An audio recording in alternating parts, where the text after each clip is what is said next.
One of the things you note in the Monticello chapter that starts the book is Jefferson was aware of his flaws. It wasn't that he was doing this and was not aware of the tension, between the ideas that he was espousing for a new America and the sort of moral conundrum as someone who was an enslaver.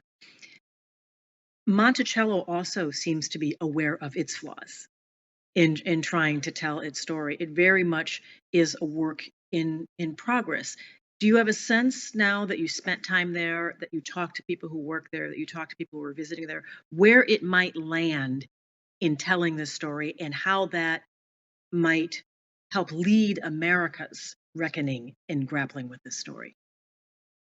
Yeah, it's a great question. And one of the reasons that I wanted to go to Monticello was because I think that it is, it is, I went to places that are staunchly refusing to talk about their relationship to this history. And I went to places that are openly grappling and thinking about it and that were founded on the principle of refuting so much of the revisionism of American history that we've been inundated with. And so Monticello was this interesting place that was sort of in between, where if you talk to somebody who went to Monticello 10, 20 years ago, their experience in Monticello would have been very different than my own because it is relatively recently that Monticello has begun to incorporate a lot of sort of interventions in their curatorial process that make sure that we are, that the visitors who come there are grappling with the totality of who Jefferson was and what his legacy was. So only recently in 2018, I think, did they create a tour specifically focused on Sally Hemings and the Hemingses of Monticello, the Hemings family. And as many people know, Sally Hemings is the woman with whom Jefferson had seven children, four of whom lived into adulthood. And she was his enslaved human property.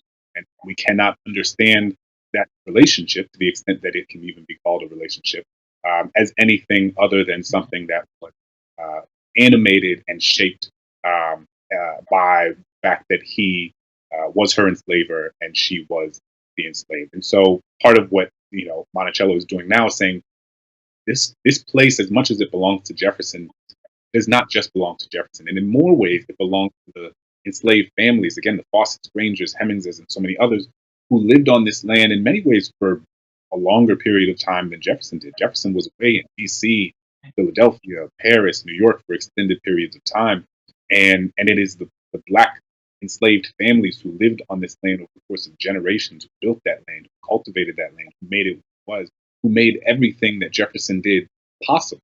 Right? It's not even so much as sort of this is the bad part of Jefferson and this is the good part of Jefferson. We can recognize that these are two separate things. They're fundamentally entangled with one another. Jefferson doesn't do the things that he does unless he had enslaved labor on his plantation, making it possible for him to write, think, and engage in politics and do all the things while still maintaining his home. So I think that a place like Monticello is really unique because it is shifting and changing how it tells the story based on new information that it gets. And I think that these places generally also have a really unique opportunity to reach people. I mean, I think Monticello before the pandemic had almost 500,000 visitors a year, which is more than who will read pretty much any book. More people who read any book about slavery. And so, in the space of a 60-minute tour, if Monticello is doing it right, they can really, I saw this in real time, really move and transform people's understanding of the history of this country by transforming their understanding of the history of Jefferson.